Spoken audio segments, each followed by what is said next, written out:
TV 999 news కి స్వాగతం. ముందుగా ముఖ్యాంశాలు.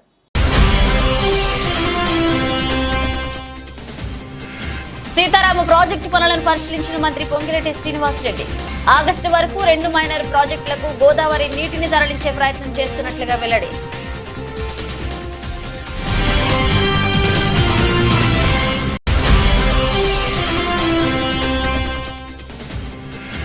ఏపీ సమస్యలపై లోక్సభలో గట్టిగా గళం వినిపించిన ఎంపీ లావు శ్రీకృష్ణదేవరాయలు. ఏపీ పునర్నిర్మాణానికి కేంద్రం తోడ్పాటు అందించాలన్న ఎంపీ.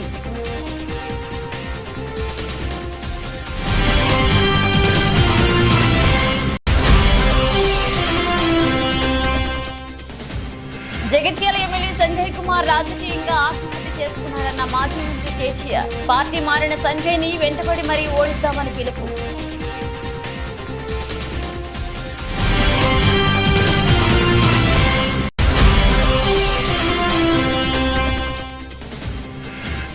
పోలీసులతో దురుసుగా మాట్లాడని ఏపీ మంత్రి రాంప్రసాద్ అర్థం. మంత్రి భార్య పోలీసులతో మాట్లాడిన తీరు సరికాదన్న సీఎం ఆగ్రహం.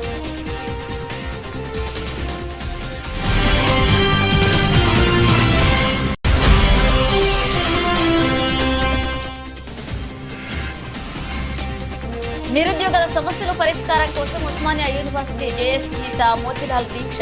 ఆరోగ్యం విషమిస్తుండటంతో దీక్ష విరమణ.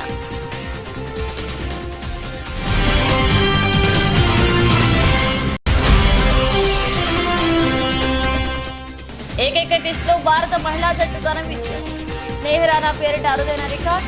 ఒకే మ్యాచ్ లో 10 వికెట్లు తీసిన 2వ ఇండియన్ బౌలర్ గా స్నేహరానా.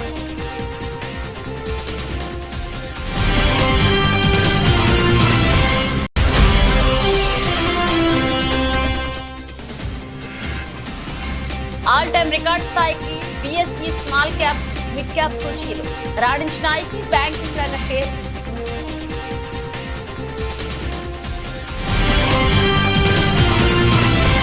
రీడిజైన్ పేరుతో గత బీఆర్ఎస్ ప్రభుత్వం ప్రజాధనాన్ని దుర్వినియోగం చేసిందని రెవెన్యూ శాఖ మంత్రి పొంగిరెడ్డి శ్రీనివాసరెడ్డి ఆరోపించారు. మహబూబాబాద్ జిల్లా డోర్నకల్ నియోజకవర్గ కేంద్రం వద్ద మున్నేరు ఆక్విడెక్ట్ ప్రాంతంలో జరుగుతున్న సీతారామ ప్రాజెక్టు పనులను పరిశీలించారు. వేల కోట్ల రూపాయలు ఖర్చు చేసిన 1 ఎకరానికి నీరు ఇవ్వని దౌర్భాగ్య పరిస్థితి నెలకొందని ఆరోపించారు. ఆనాడు దివంగత ముఖ్యమంత్రి వైఎస్ రాజశేఖర రెడ్డి చేపట్టిన జలయజ్ఞంలో భాగంగా ఇందిరా, రాజీవ్ సాగర్ ప్రాజెక్టు పేర్లను మార్చారని తెలిపారు. ప్రణాళికాబద్ధంగా పనులు చేపట్టకపోవడం వలన సాగునీటి సరఫరా జరిగే పరిస్థితి లేదన్నారు. ఆగస్టు వరకు ఖమ్మం జిల్లాలో 2 మైనర్ ప్రాజెక్టులకు గోదావరి నీటిని తరలించే ప్రయత్నం చేస్తున్నట్లుగా వివరించారు. ముఖ్యమంత్రి రేవంత్ రెడ్డి రైతాంగానికి సకాలంలో సాగునీరివ్వాలనే లక్ష్యంతో పనులు వేగవంతం చేయాలని ఆదేశించినట్లుగా పేర్కొన్నారు. ఇందిరమ్మ రాజ్యంలో అన్ని వర్గాల అభ్యున్నతికి పెద్దపీట వేస్తామని హామీ ఇచ్చారు పొంగిరెడ్డి శ్రీనివాసరెడ్డి. 9,000 కోట్లతో శాంక్షన్ చేశామని చెప్పారు. ఈ 9,000 కోట్లని ఈనాడు సుమారు 18,000 కోట్లతో ఈ ప్రాజెక్టుని గత ప్రభుత్వం చేపట్టి ఈ 18,000 కోట్లలో సుమారు 8,500 కోట్లు ఇప్పటికే ఖర్చు పెట్టారు. కానీ ఈ 8,500 కోట్లు ఖర్చు పెట్టినా 1 ఎకరానికి కూడా నీళ్ళిచ్చిన సందర్భం లేదు. ఇది చాలా హాస్యాస్పదమైన విషయం.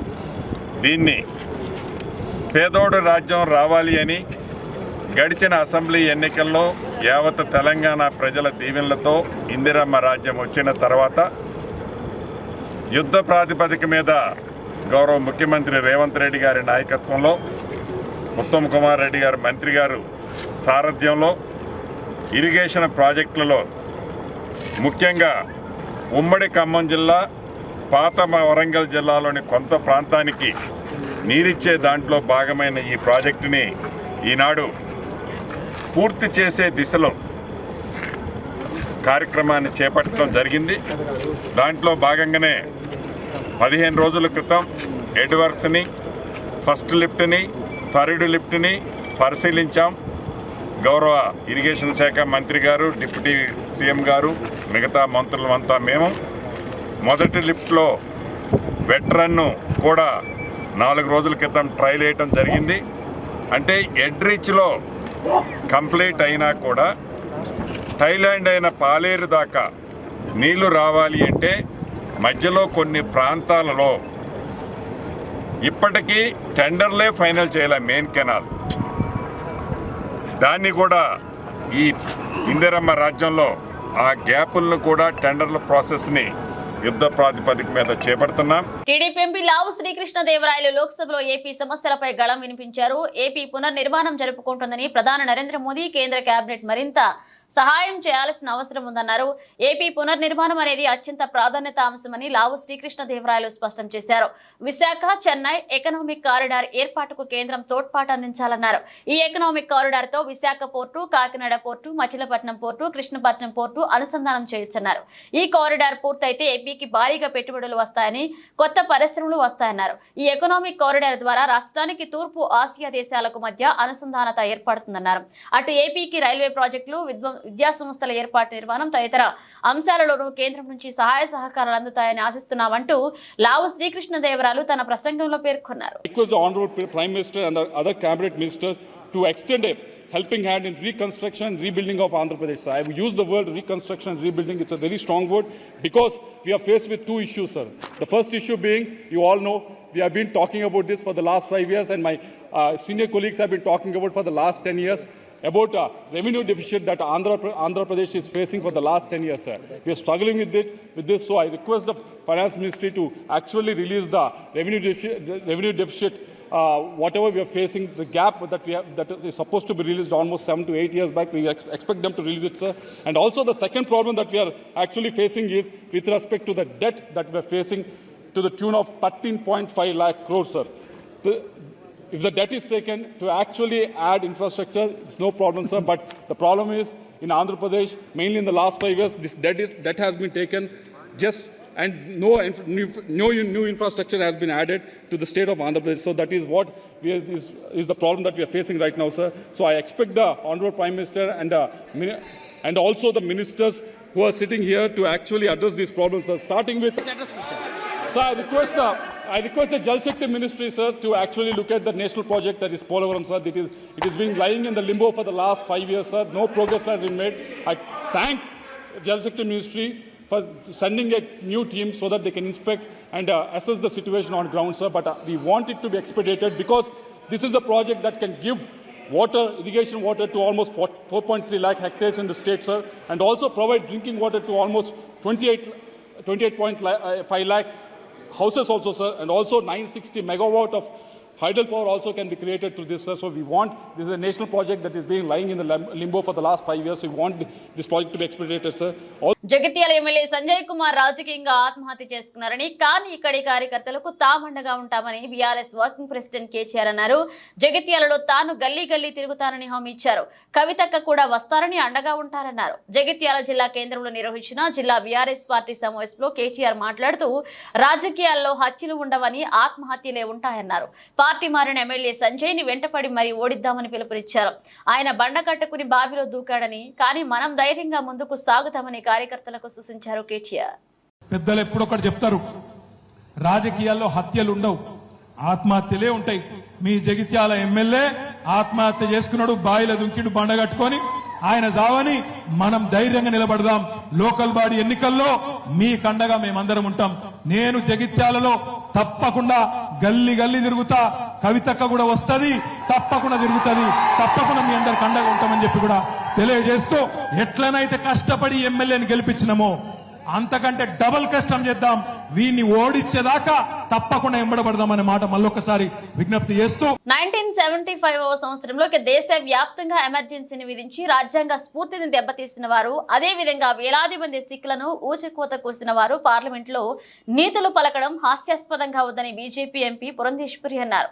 నిన్న పార్లమెంట్ లో రాహుల్ గాంధీ మాట్లాడుతూ హిందువులు అందరూ మాట్లాడుతూ హింసకు పాల్పడుతున్నారని అంటూ దేశంలోని హిందువుల మనోభావాలను దెబ్బతీశారని మండిపడ్డారు. కాబట్టి రాహుల్ గాంధీ వెంటనే భారతదేశానికి హైందవ ధర్మాన్ని ఆచరిస్తున్న కోట్లాది మంది హిందువులకు క్షమాపణ చెప్పాలని పురంధేశ్వరి డిమాండ్ చేశారు. 1975వ సంవత్సరంలో దేశవ్యాప్తంగా ఎమర్జెన్సీని విధించి రాజ్యాంగ స్ఫూర్తిని దెబ్బతీసినటువంటి వారు, అదేవిధంగా వేలాది మంది సిక్కుల్ని ఊచకోతకి గురి చేసినటువంటి వారు పార్లమెంట్ లో నీతులు పలకటం అనేది ఇది చాలా హాస్యాస్పదం.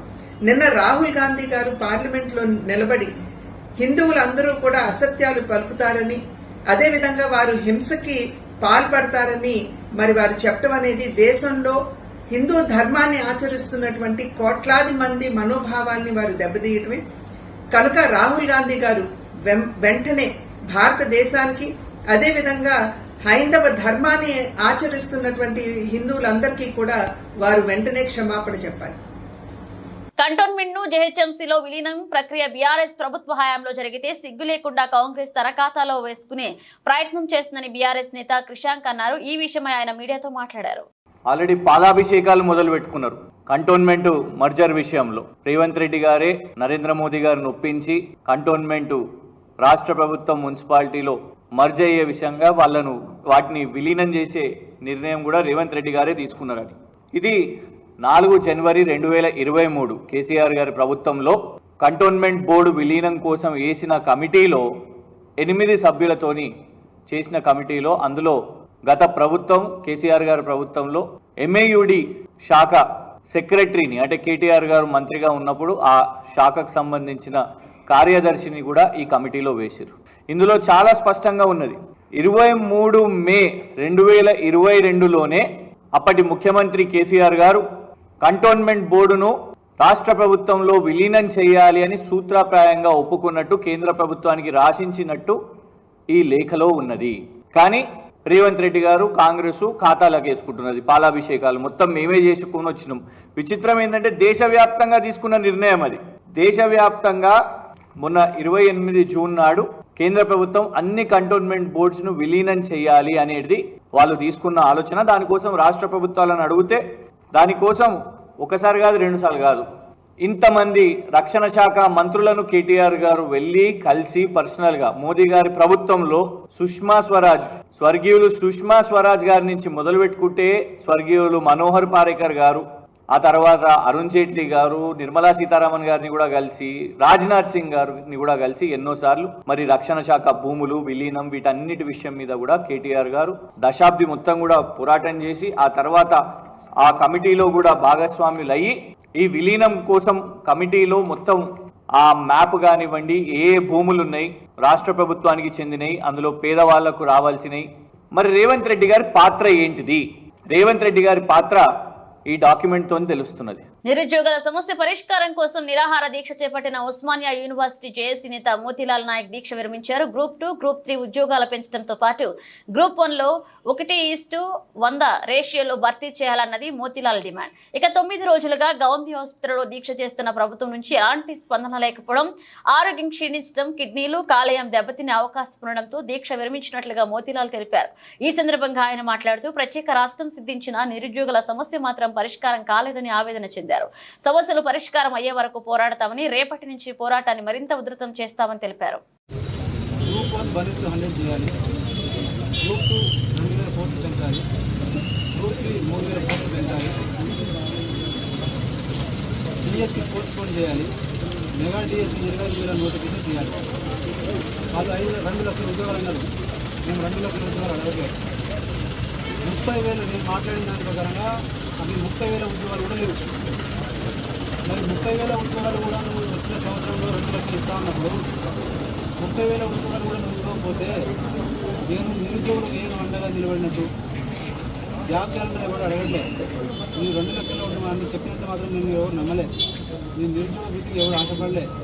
నీ రైతు బంధుకో లేదంటే రుణమాఫీకో ఎవరు ఆశపడలే. ఆ రోజున్న వాస్తవ పరిస్థితుల్లో రైతులు కూడా సంతోషంగా ఉన్నారు, పింఛన్దారులు కూడా సంతోషంగా ఉన్నారు. వాళ్ళందరూ కూడా ఓట్లేసి మళ్ళీ అదే ప్రభుత్వాన్ని గెలిపించుకోవాలని, కేంద్ర ప్రభుత్వాన్ని గెలిపించుకోవాలని ఆలోచన ఉన్నారు.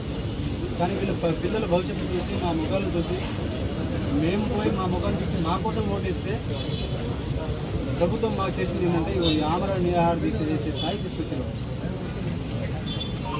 నేను 9 రోజులుగా ఓపిక పట్టిన, నరక యాత్ర చూసిన.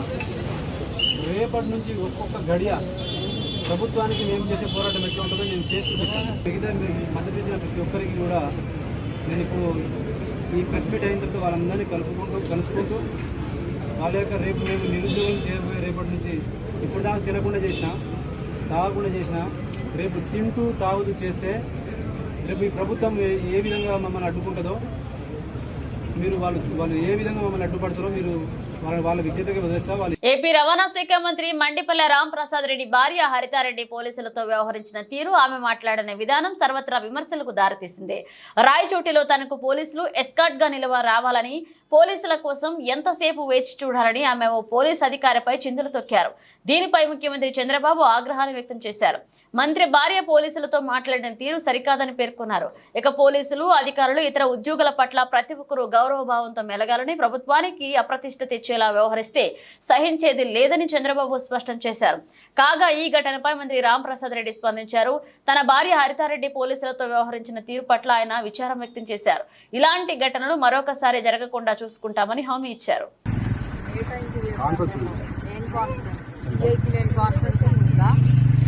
వచ్చాననుకున్నావా? డ్యూటీలో రావాలని చెప్పి యూనిఫామ్ కూడా లేదా మీకు?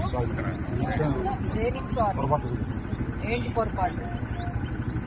గవర్నమెంటే కదా ఇస్తుండే జీతము, వైసీపీ వాళ్ళు ఏమైనా ఇచ్చారా? మరి డ్యూటీ చేస్తున్నారా లేకపోతే ఏమన్నా? మీకోసం అర్ధగంట నుంచి వెయిట్ చేస్తాము. బాగుంది ఇప్పుడు ప్రోగ్రామ్ అంతా. మీరు వస్తున్నారా ఎట్లా? కదా మీ వెహికల్లో క్యాన్వాస్ స్టార్ట్ చేయండి. మరి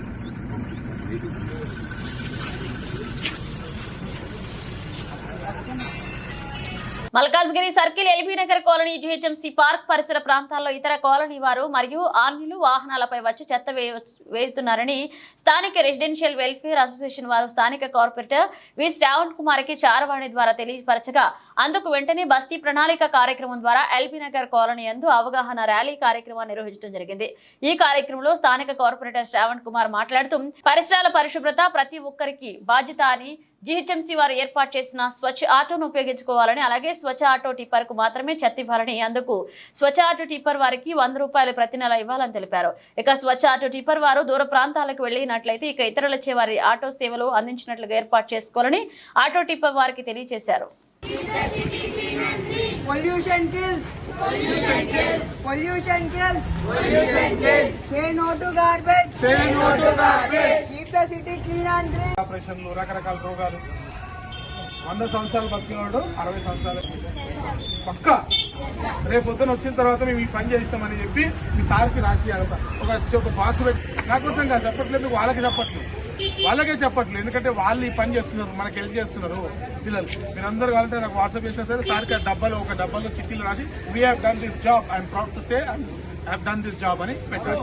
4 ఫ్రెండ్స్ పోండి ప్లీజ్ అంటే, మీకు చెత్తనే ఓన్లీ వేయండి దయచేసి, బయట వేయకండి. ఒక రోజు మీరే క్లీన్ చేయండి. ఒకవేళ బై మిస్టేక్ వాళ్ళు తీసారనుకో, మీరు తీసి వాళ్ళ కవర్లో ఒక చెత్త సైడ్కి పెట్టండి. తీస్తే వాళ్ళకి కూడా తెలుస్తుంది. 2 సార్లు చేయండి, ఒకసారి చేయండి, 2 సార్లు చేయండి. మహాత్మా గాంధీ ఏం చేసిండు? ఒక చెంప మీద కొడితే ఇంకో చెంప చూపించి, అట్లనే వాళ్ళు చెత్త వేస్తే మీరు క్లీన్ చేయండి, చెత్త వేస్తే క్లీన్ చేయండి. 3వ కన్నా మారుతారు కదా, మారకపోతే వాళ్ళు మనుషులు కాదని అర్థం, పశువులు అని అర్థం. మనం ఎందుకు వీళ్ళు ఉన్నారు, వీళ్ళు హెల్ప్ చేస్తారు, వీళ్ళు చేసి పెడతారు, వీళ్ళు మీకు తోడుకుంటారు. రాత్రి సార్ ఒక్క ఫోన్ చేయగానే ఉదయం విధంగా అరేంజ్ చేశారు. మీకు అతను చెప్పండి, నేను హెల్ప్ చేసి పెట్టిస్తా. క్లీన్ చేసేటోళ్ళు, బోర్ వేసేటోళ్ళు అట్లా నేను చేసి పెట్టిస్తా. కానీ మనం కూడా కొంచెం ఇనిషియేటివ్ తీసుకొని మన ఊరే బాగుంటుంది, మన పిల్లలే బాగుంటారు. అందుకే నేను ఇప్పుడు ఏదైనా సరే పబ్లిక్ ప్రైవేట్ పార్ట్నర్షిప్ అనే ఒకటి ఉంటుంది. పీపీపీ మోడల్ మెట్రోలు అట్లనే కడతారు బేసికలీ. అట్లనే ఇది కూడా అంతే, పీపీపీ మోడల్. ఇవన్నీ కూడా పబ్లిక్ అంటే మన పాలన కూడా అంతే, ప్రజల భాగస్వామ్యం లేదే ఏది కూడా సక్సెస్ఫుల్ కావు. కొండమంజలూరు గ్రామంలో లబ్ధిదారులు ఇంటింటికి వెళ్లి స్వయంగా పింఛను పంపిణీ చేశారు. విద్యుత్ శాఖ మంత్రి గొట్టిపాటి రవికుమార్ ఈ సందర్భంగా మాట్లాడుతూ, భారతదేశంలో అత్యంత ఎక్కువ నగదును పెన్షన్ అందిస్తున్న ఏకైక రాష్ట్రంగా ఆంధ్రప్రదేశ్ రికార్డు సృష్టించిందన్నారు. సామాజిక పెన్షన్ పెంపుతో రాష్ట్ర చరిత్రలో చంద్రబాబు నాయుడు నిలిచారన్నారు. ఎన్నికల ముందు చంద్రబాబు ప్రజలకిచ్చిన హామీలలో భాగంగా ఒక్కసారి 1000 రూపాయలు పెంచి ఇవ్వడమే కాక, ఇచ్చిన హామీ ప్రకారం ఏప్రిల్, మే, జూన్ 3 నెలలకు సంబంధించి 3000 రూపాయలు కలిపి మొత్తం 7000 రూపాయల లబ్ధిదారులకు పంపిణీ చేసి మాట నిలుపుకున్నారన్నారు. చెప్పినట్లు 3000 రూపాయల పెన్షన్ 4000 చేస్తామని చెప్పి, అదేవిధంగా ఏప్రిల్, మే, జూన్ నెలతో కూడా కల్పిస్తామని చెప్పి చెప్పడం జరిగింది. అదేవిధంగా చాలా పెద్ద ఎత్తున ఇవాళ సెక్రటరియట్ ఎంప్లాయీస్ ద్వారా ప్రతి ఒక్కరు ఇంటికి పోయి పెన్షన్ ఇవ్వాలని ఈ ప్రభుత్వం నిర్ణయించుకుంది. అందుకనే ఇవాళ పొద్దున్న 6 దగ్గర నుంచి సాయంత్రం లోపల అందరూ కూడా పెన్షన్ ఇంటికి తీసుకొచ్చి ఇవ్వాలనేది ఈ ప్రభుత్వ లక్ష్యం అన్నమాట. దాదాపు ఆంధ్ర రాష్ట్రంలో 65 లక్షల పెన్షన్ల పైన ఇవాళ ఇంటింటికి తీసుకెళ్లి డిస్ట్రిబ్యూట్ చేయడం జరిగింది. అదేవిధంగా బాపట్ల జిల్లా పార్లమెంటు, బాపట్ల జిల్లా పరిధిలో అయితే దాదాపు చాలా పెద్ద ఎత్తున పెన్షన్స్ ఇవ్వటం జరిగింది. మన కాన్స్టిట్యున్సీలో కూడా 42,000 ఇచ్చాం. బాపట్ల పార్లమెంట్లో, బాపట్ల జిల్లాలో అయితే 2,33,000 పెన్షన్స్ ఇచ్చాం అనమాట. మీ అందరూ తెలియదు కానీ ఇప్పుడే ఒక ఇద్దరు వికలాంగులకైతే మనం పెన్షన్ ఇవ్వటం జరిగింది. బాగా డిజైబుల్ అనమాట. కుర్చీలో నుంచి మంచంలో నుంచి లేవలేకపోతూ ఉన్నారు. గతంలో 5,000 ఇచ్చేవాళ్ళు, ఇప్పుడు 15,000 ఇవ్వటం జరిగింది. అట్లానే వికలాంగులకు 3,000 ఉన్న పెన్షన్ని ఈ ప్రభుత్వం అధికారంలోకి వచ్చిన తర్వాత చంద్రబాబు గారి నాయకత్వంలో 6,000 పెన్షన్ ఇవ్వటం జరిగింది. మిగతా వాళ్ళందరూ కూడా దాదాపు 3,000 పెన్షన్ 4,000 చేయడం జరిగింది అనమాట. అట్లానే దాదాపు 11 నుంచి 12 రకాల పెన్షన్స్ అన్నిటిని కూడా వివిధ రకాలుగా పెంచడం జరిగింది. తప్పకుండా ఈ ప్రభుత్వం ఏదైతే మాట చెప్పిందో ఆ మాటను కట్టుబడి ఇవాళ పెన్షన్స్ ఇచ్చాం. గతంలో కూడా మీ అందరూ చూస్తూ ఉంటారు. హిస్టరీ చూసినప్పుడైతే గతంలో 200 పెన్షన్ని 1,000 రూపాయలు చేశాం.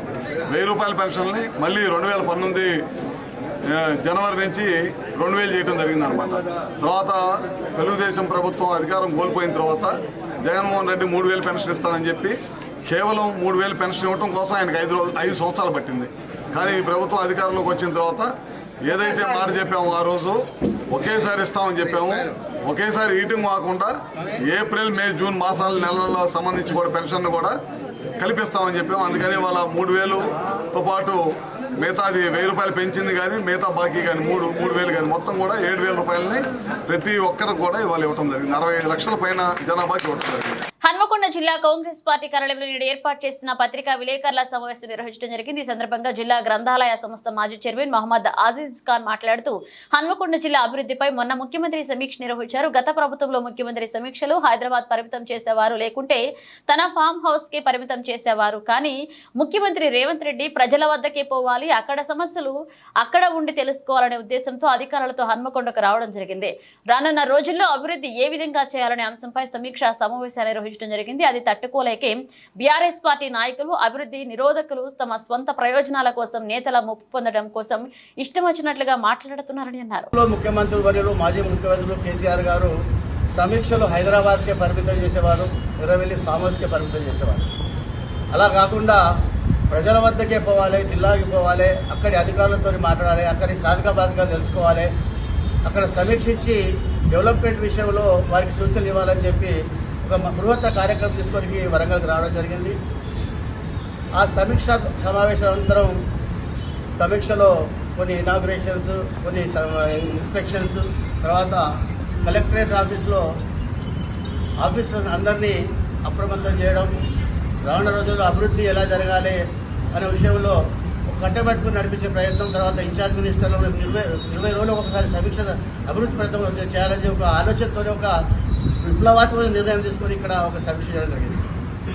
అది తట్టుకోలేని అభివృద్ధి నిరోధకులు గత పాలకులు ఎప్పుడు అభివృద్ధి కాంక్షించకుండా ఎప్పుడు స్వప్రయోజనాలకు ఆలోచన పోనీ పక్కకున్న మాజీ ఎమ్మెల్యేలే కానీ మీరు ఎంత అవస్థ పడ్డారో మాకు తెలియదా? ప్రజాపాలన అంటే రేవంత్ రెడ్డి గారి కాంగ్రెస్ ప్రభుత్వం ప్రజాపాలన. నిన్న జరిగిన సీఎం గారి మీటింగ్ లో, అంతకుముందు సీఎం గారు వచ్చినప్పుడు ఎంతమంది ప్రజలను దిగ్భ్రాంతులు గురి చేసి పర్యటన చేయలేదా? ప్రజల్లో కార్యక్రమంలో భాగంగా సీఎం గారు రూట్ ఉంటే తొలిసారి మన వరంగల్కి వస్తుండు, తొలిసారి నగర్కి వస్తుండు, తొలిసారి మరి మన అండర్ డ్రైనేజ్ సిస్టమ్ 6,000 కోట్లతోటి ప్రణాళిక చేస్తుంటే హర్షం వ్యక్తం చేసి, ఆనందం వ్యక్తం చేసి, ఒక పౌరునిగా వరంగల్ నగరపడ మేము చేయలేని కార్యక్రమము మరి కొత్తగా గెలిచిన ఎమ్మెల్యే గారు చేస్తున్నారని మీరు వారి కృతజ్ఞత చెప్పుకుంటూ చెప్పాల్సింది పోయి, కాంగ్రెస్ పార్టీలో ప్రతి ఒక్కరూ పార్టీలోకి వస్తున్నారని, వాళ్ళ రంగంతా బయటపడ్డదని ఓర్వలేక చిలక పలుకులు పలుకుతున్నారు. చెన్నై చెపాక్ వేదికగా దక్షిణాఫ్రికాతో జరిగిన ఏకైక టెస్ట్ మ్యాచ్ లో భారత మహిళా జట్టు ఘన విజయం సాధించింది. టీమిండియా తమ మొదటి ఇన్నింగ్స్ లో 603 పరుగుల భారీ స్కోర్ చేయగా, సౌత్ ఆఫ్రికా తన తొలి ఇన్నింగ్స్ లో కేవలం 266 పరుగులకే కుప్పకూలింది. దీంతో ఫాల్ ఆన్ ఆడుతూ రెండో ఇన్నింగ్స్ మొదటిలెట్టింది. రెండో ఇన్నింగ్స్ లో 373 రన్స్ కు ఆల్అౌట్ అయింది. భారత్ ముందు 37 పరుగుల స్వల్ప లక్ష్యాన్ని ఉంచింది. ఈ టార్గెట్ భారత వికెట్లేమీ కోల్పోకుండా 9.2 ఓవర్లలోనే ఛేదించింది. ఇక ఈ మ్యాచ్ లో భారత స్పిన్నర్ స్నేహ్ రాణా అరుదైన రికార్డును తన పేరిట లిఖించుకున్నారు. ఇక ఒకే మ్యాచ్ లో 10 వికెట్లు పడగొట్టిన రెండో ఇండియన్ బౌలర్ గా చరిత్ర సృష్టించింది. తొలి ఇన్నింగ్స్ లో 8 వికెట్లు పడగొట్టి దక్షిణాఫ్రికాను కుప్పకూల్చిన స్నేహ్ రాణా రెండో ఇన్నింగ్స్ లోనూ కీలకమైన 2 వికెట్లు తీసింది. ఈ మ్యాచ్ లో ఓవరాల్ గా ఆమె 10 వికెట్లు తీసింది. ఇక ఆమె కంటే ముందు ఈ జాబితాలో మహిళా క్రికెట్ దిగ్గజం జులాన్ గోస్వామి ఉంది. 2006లో ఇంగ్లాండ్ తో జరిగిన టెస్ట్ మ్యాచ్ లో ఆమె 10 వికెట్లు పడగొట్టింది. అయితే ఈ ఫీట్ సాధించిన తొలి మహిళా స్పిన్నర్ మాత్రం స్నేహ్ రాణానే. టీ20 ప్రపంచ కప్ గెలిచిన భారత జట్టు హారికేన్ బెరిల్ కారణంగా బార్బాడోస్ లోనే చిక్కుకుపోయిన విషయం తెలిసిందే. అయితే తాజా సమాచారం ప్రకారం భారత జట్టు రేపు స్వదేశానికి తిరిగి రానుంది. టీమిండియా ఆటగాళ్లు సిబ్బంది కోసం బీసీసీఐ ప్రత్యేక విమానం ఏర్పాటు చేసినట్లుగా అధికారిక వర్గాల సమాచారం. ఇవాళ సాయంత్రం 6 గంటలకు అక్కడి నుంచి విమానం బయలుదేరనుంది. రేపు ఉదయం 7:45 గంటలకు ఢిల్లీకి చేరుకోవచ్చని తెలుస్తుంది. కాగా ప్రస్తుతం హారికేన్ ప్రభావంతో అక్కడ కర్ఫ్యూ విధించగా ఎయిర్పోర్ట్ ను మూసివేశారు. అయితే బార్బోడోస్ ప్రధానమంత్రి మేడమియా మోట్లీ విమానాశ్రయాలు త్వరలో పనిచేస్తాయని హామీ ఇచ్చారు. ఇక దాంతో భారత క్రికెట్ బోర్డు ఆటగాళ్లను తరలించేందుకు ప్రత్యేక విమానం ఏర్పాటు చేసింది. దేశీయ స్టాక్ మార్కెట్ లో బుల్ జైత్రయాత్ర కొనసాగుతుంది. ఆసియా, ఐరోపా మార్కెట్ల సానుకూల సంకేతాలతో ఐటీ, బ్యాంకింగ్ రంగ షేర్లలో కొనుగోళ్లు పుంజుకోవడంతో భారత ఈక్విటీ సూచీలు సోమవారం సరికొత్త ఉన్నత శిఖరాలను అధిరోహించాయి. సెన్సెక్స్ ఒక దశలో 528.27 పాయింట్లు ఎగబాకి 79,561 వద్ద ఆల్ టైమ్ ఇంట్రాడే రికార్డును నమోదు చేసింది. చివరికి 443.46 పాయింట్ల లాభంతో 79,476.19 వద్ద స్థిరపడింది. ఇక సూచీకి ఇది సరికొత్త జీవితకాల గరిష్ట ముగింపు కూడా. నిఫ్టీ సైతం 131.35 పాయింట్ల వృద్ధితో సరికొత్త ఆల్ టైమ్ గరిష్ట స్థాయి 24,141.95 వద్ద ముగిసింది. అమెరికాలో ద్రవ్యోల్బణం తగ్గుముఖం పట్టడంతో ఆ దేశ సెంట్రల్ బ్యాంక్ ఫెడరల్ రిజర్వ్ ఈ సెప్టెంబర్లోనే ప్రామాణిక వడ్డీ రేట్ల తగ్గింపునకు శ్రీకారం చుట్టవచ్చన్న ఆశలు ప్రపంచ మార్కెట్లో ట్రేడింగ్ సెంటిమెంట్ ను మెరుగుపరిచాయని విశ్లేషకులు పేర్కొన్నారు. ముగించే ముందు హెడ్లైన్స్ మరోసారి. సీతారామ ప్రాజెక్టు పనులను పరిశీలించిన మంత్రి పొంగిరెడ్డి శ్రీనివాసరెడ్డి. ఆగస్టు వరకు 2 మైనర్ ప్రాజెక్టులకు గోదావరి నీటిని తరలించే ప్రయత్నం చేస్తున్నట్లుగా వెల్లడి.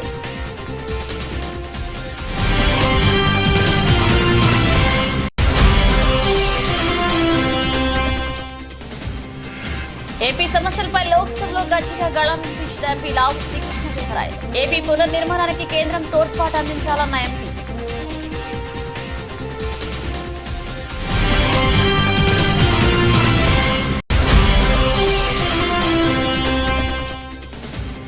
జగిత్యాల ఎమ్మెల్యే సంజయ్ కుమార్ రాజకీయంగా ఆత్మహత్య చేసుకున్నారన్న మాజీ మంత్రి కేటీఆర్. పార్టీ మారిన సంజయ్ ని వెంటబడి మరీ ఓడిద్దామని పిలుపు.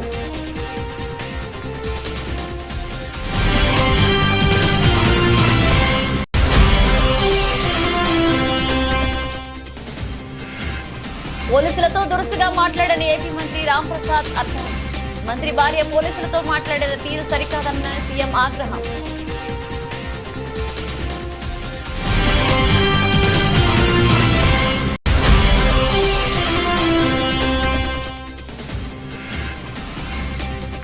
నిరుద్యోగుల సమస్యల పరిష్కారం కోసం ఉస్మానియా యూనివర్సిటీ జేఎస్ నేత మోతిలాల్ దీక్ష.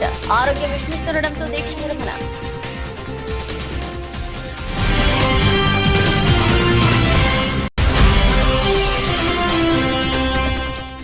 ఏకైక టెస్ట్ లో భారత మహిళా జట్టు ఘన విజయం. స్నేహ్ రాణా పేరిట అరుదైన రికార్డ్. ఒకే మ్యాచ్ లో 10 వికెట్లు తీసిన రెండవ ఇండియన్ బౌలర్ గా స్నేహ్ రాణా.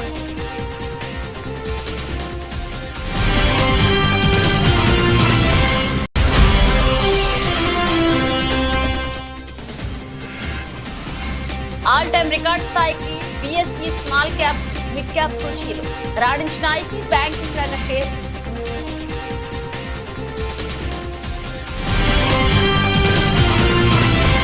ఇవి ఇప్పుడు ఒక అప్డేట్స్. మన అప్డేట్స్ మళ్ళీ కలుద్దాం.